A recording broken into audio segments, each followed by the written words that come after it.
Hi guys, welcome back to my channel, The Inked Reader. Today I am filming my TBR for Just the Books for September. I am filming this way early in the month just because the house is quiet and I can do that without interruptions and whatnot.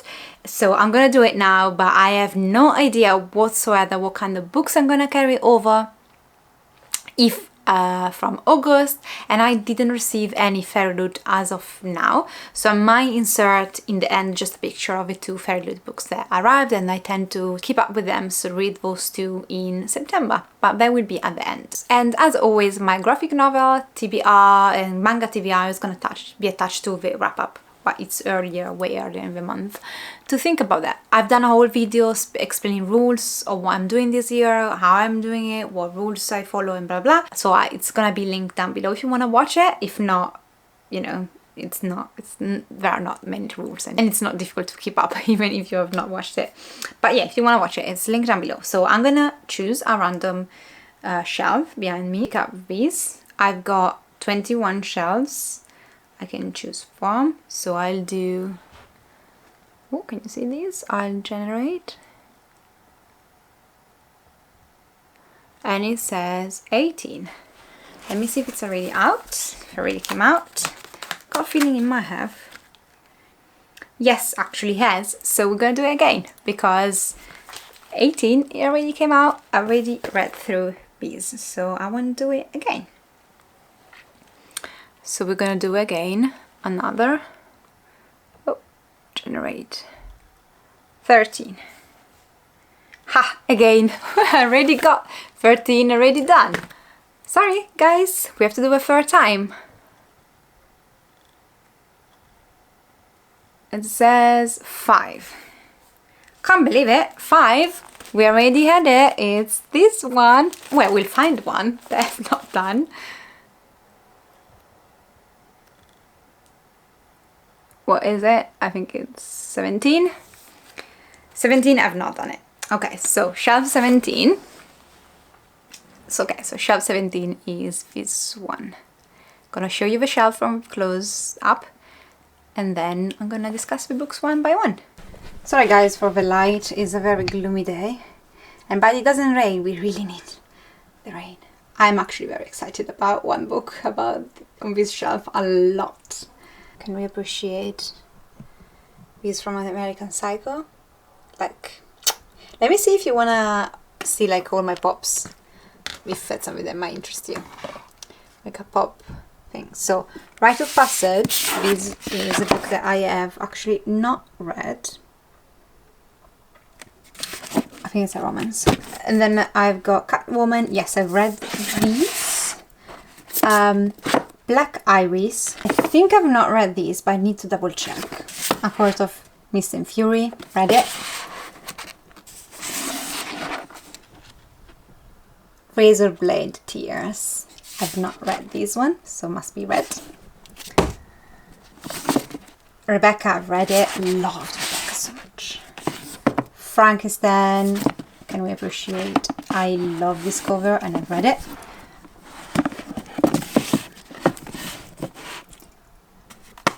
Editor Smoke and Bone trilogy I read all. Love this cover so much. This is what they look like. Favorite covers ever. But yeah, these are the Funko Pop has to go. This is from The Purge, I believe. Never watched that. I just love the Funko Pop. It's very English translation. I don't know if I'm up to this point, so I'll check. I've not read this one. A Court of Wings and Ruin I've read.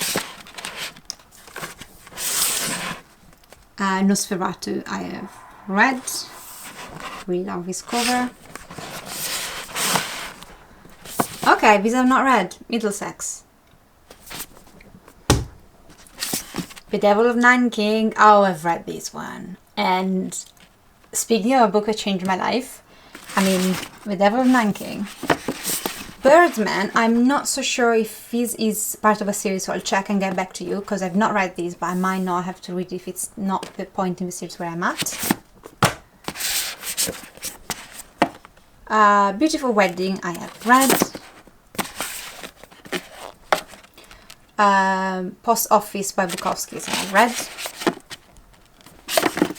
The Restorer by Amanda Stevens, I've not read. Destiny of Dragons, TJ Klune, I've read. The Consumption of Magic, I have read.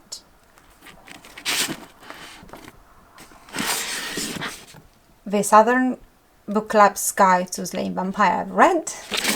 And the last one I've actually not read is Clockwork Orange. I've watched the movie, hated it.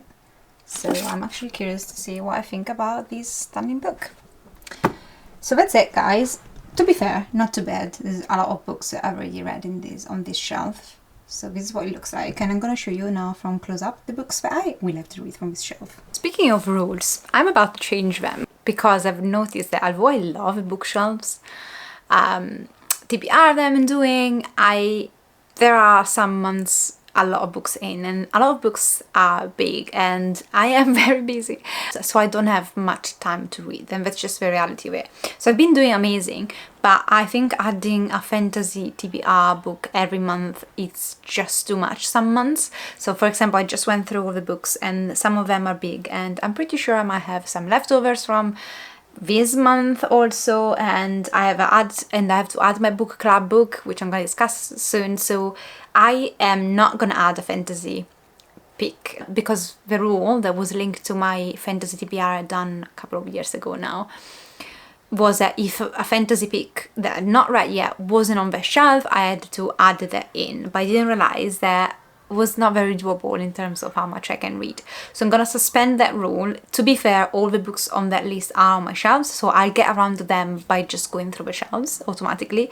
I just don't want to put the pressure of finishing that challenge this year on me, because I won't be able to, and I just need to relax my rules in that sense. Let me start with the only book that wasn't on the shelf but I need to read by like the 20th of September or something of the sort, which is Betty. This is our book club pick for August and September, but I've not read it in August, and I prefer to read it toward, when we actually have a book club.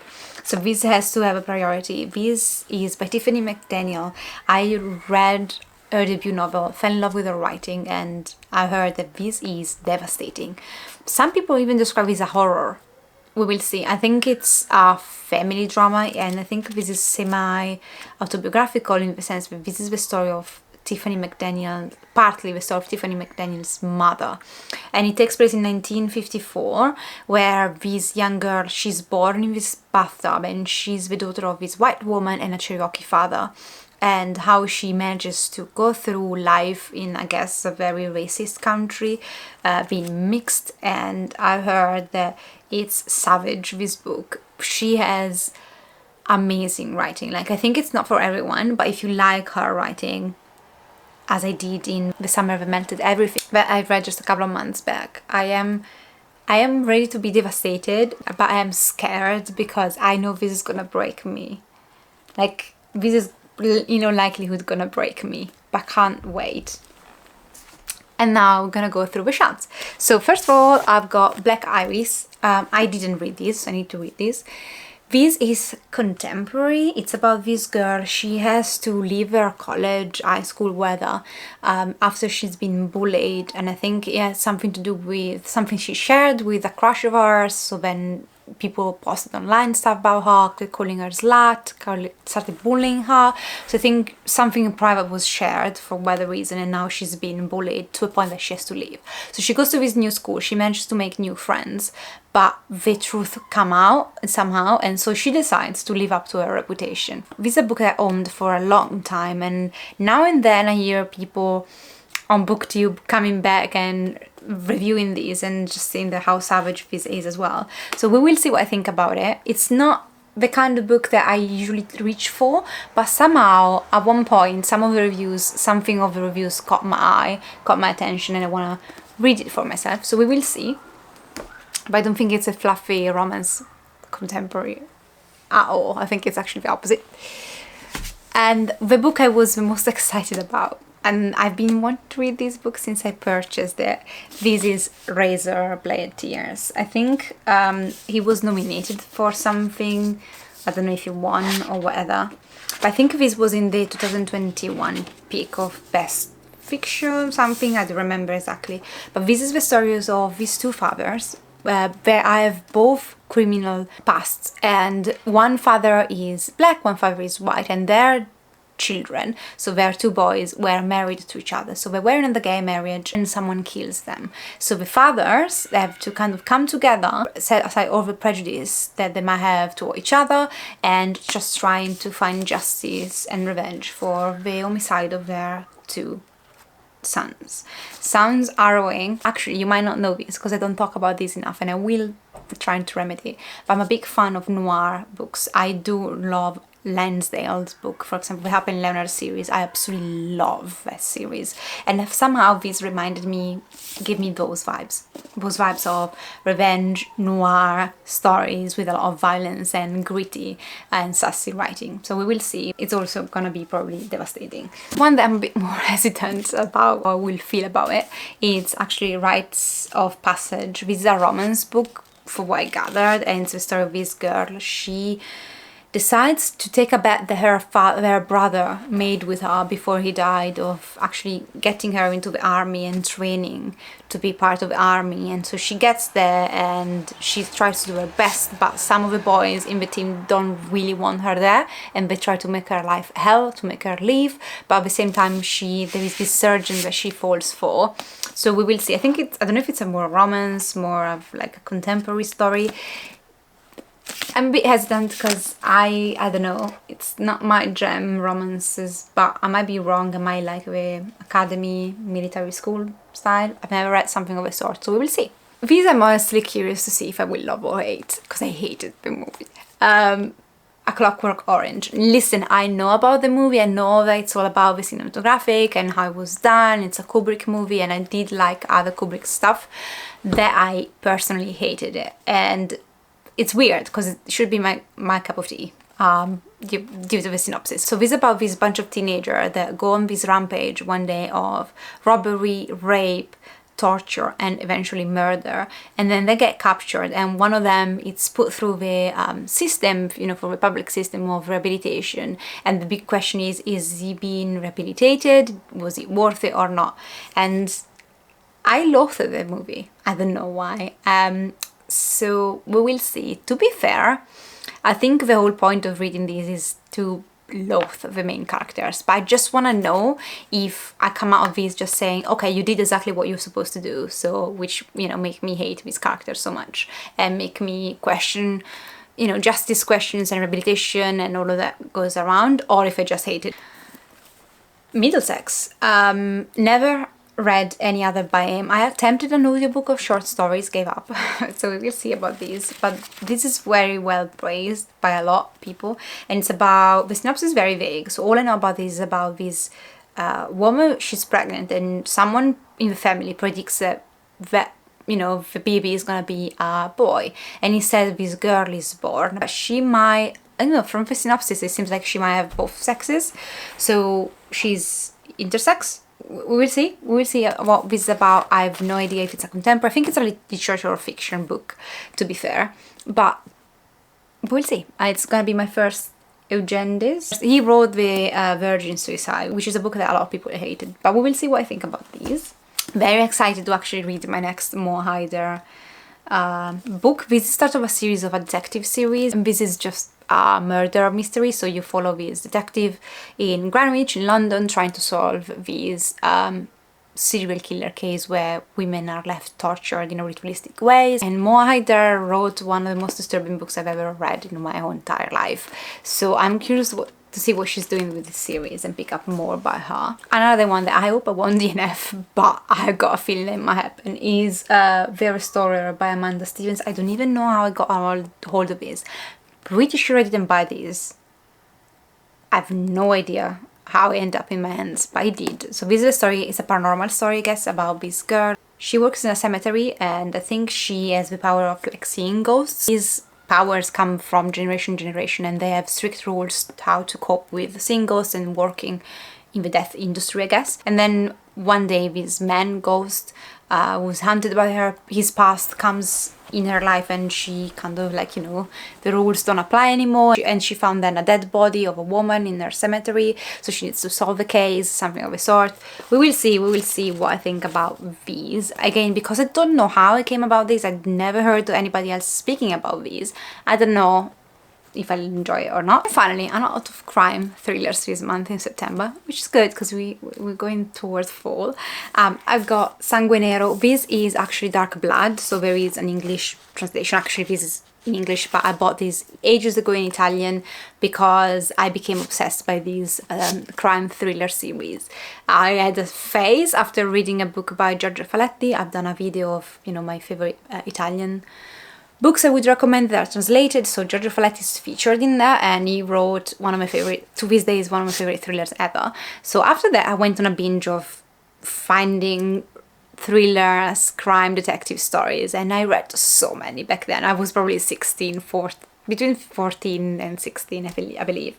So this is one of the series I started back then, and it was one of the most brutal ones. It was very violent to be a detective series. I think one of the books, the fourth book, I believe it's the fourth or the third, I don't remember, shook me. That was wild how intense it was. So if you really like crude, like, I don't know, very violent crime thrillers, like where the crimes are very disturbing, I definitely suggest you at McBride. Really liked how gritty this series is. So in this case, this is book number 6 of the series.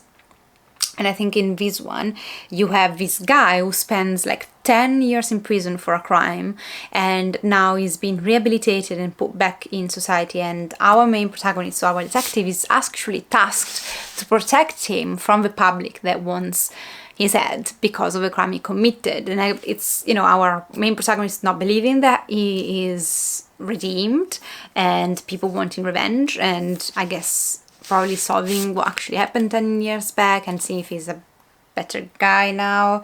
We will see. I have my doubts, but I'm actually curious to see this kind of crime thriller where you know already the killer, you know the case, but now he's been released. So we will see what I think about this. That's it, guys. I think it's enough. I think it's gonna keep me occupied for the whole month. So yeah, thank you for watching. I'll see you next time. Take care of yourself. Ciao!